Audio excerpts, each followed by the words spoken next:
Plants are really interesting, and we didn't do the classification of plants in the last unit, but there are several different big groups of plants. There are the mosses and liverworts, weird little things growing on walls and things that live in damp places, don't have roots. We've got the ferns, which reproduce using spores.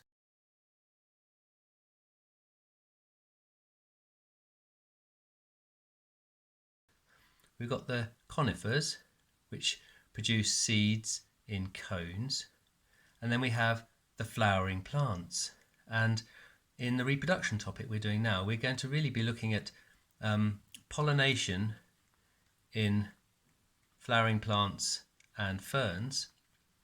And we're looking at how sexual reproduction produces ultimately seeds from pollination and fertilization of ovules in the ovary of flowering plants. So most flowers that you've come across have got a fairly conventional structure. You've got the petals around the outside, big colourful bits in an insect pollinated flower anyway. You've got the female parts, the stigma, the style and the ovary containing the egg cell or ovule. And you've got the male parts, the anther and the filament, collectively called the stamens. The female part collectively called the carpel. You've got the sepals at the base of the flower. They're like little leaves that protect the bud before it opens, and then the stem below that, or the pedicel.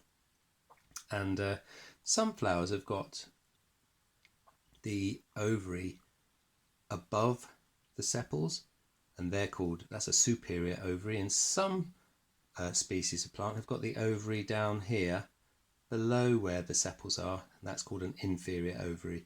So the ovary can be down here or it can be up here, but the basic structures are always the same, with the male parts with the anther and the filament, and the female parts with the stigma, the style and the ovary containing the ovule. Now I'm going to take you on to show you a special kind of flower structure.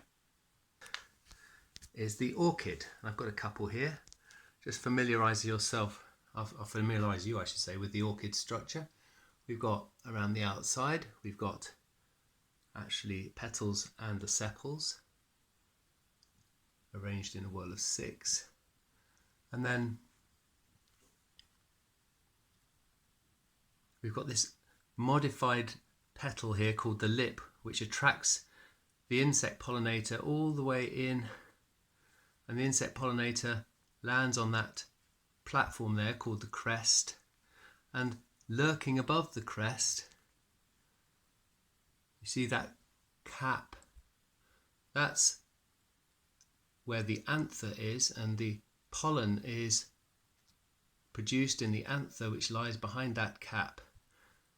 And if I try and tip the flower back and open it up a bit, you can see that cup underneath the beak-like projection from the anther cap, and that's the stigma.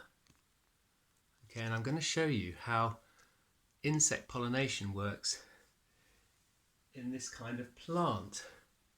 So the other thing I produced is a little model of a bee, and if I can find it, there it is.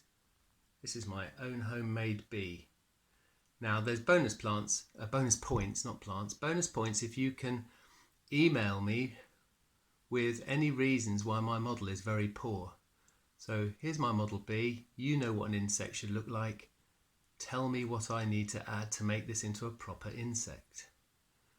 So the bee approaches the flower, and it approaches the flower because it's showy, it's got beautiful petals. In fact, the other flower might be better to look at from a bee's point of view, because you can see this flower has got lots of pollen guides.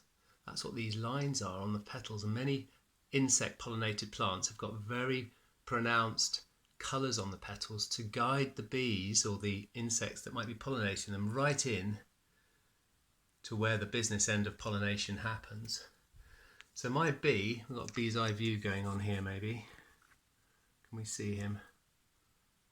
My bee is being attracted all the way into the flower. Bzzz. And when he gets into the flower, he lands on the platform, and while he's there feeding on the lovely nectar and good things that are being produced for the bee, he unwittingly removes the pollen from underneath the anther cap. So I've just removed the anther cap here, and you can see underneath these two bright yellow, look like eyes. Those are the masses of pollen that the orchid has produced, and the bee is going to transport away. Now in many flowering plants the pollen is loose and it just sticks to the bee's hair, but in orchids the bee takes the whole package of pollen away with it.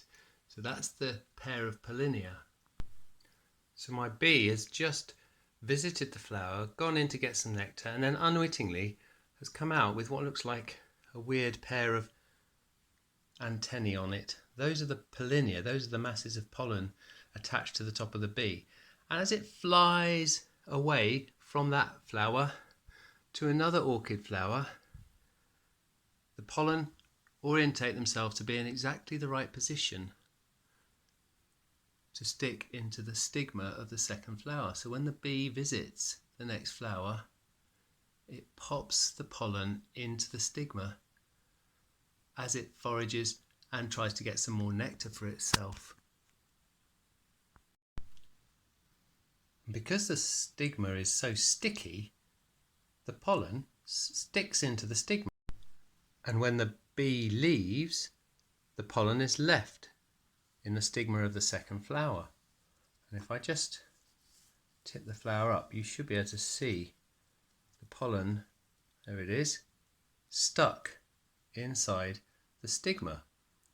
Now that's pollination completed. All it is the transfer of the pollen from one flower, the anthers of one flower, across to the stigma of another flower by, in this case, our little pollinator, the bee. So that's how insect pollinated flowers work, and they're adapted by having brightly coloured petals, although this is a white one, but you can see the bright coloration on the lip, by having nectaries or rewards for the bee to feed on when it arrives, and usually having the anthers and the stigma inside the petals, inside the flower cup, right tucked away for the bee to visit. The pollen usually are quite big, and insect pollinated flowers produce relatively little pollen compared to wind pollinated flowers.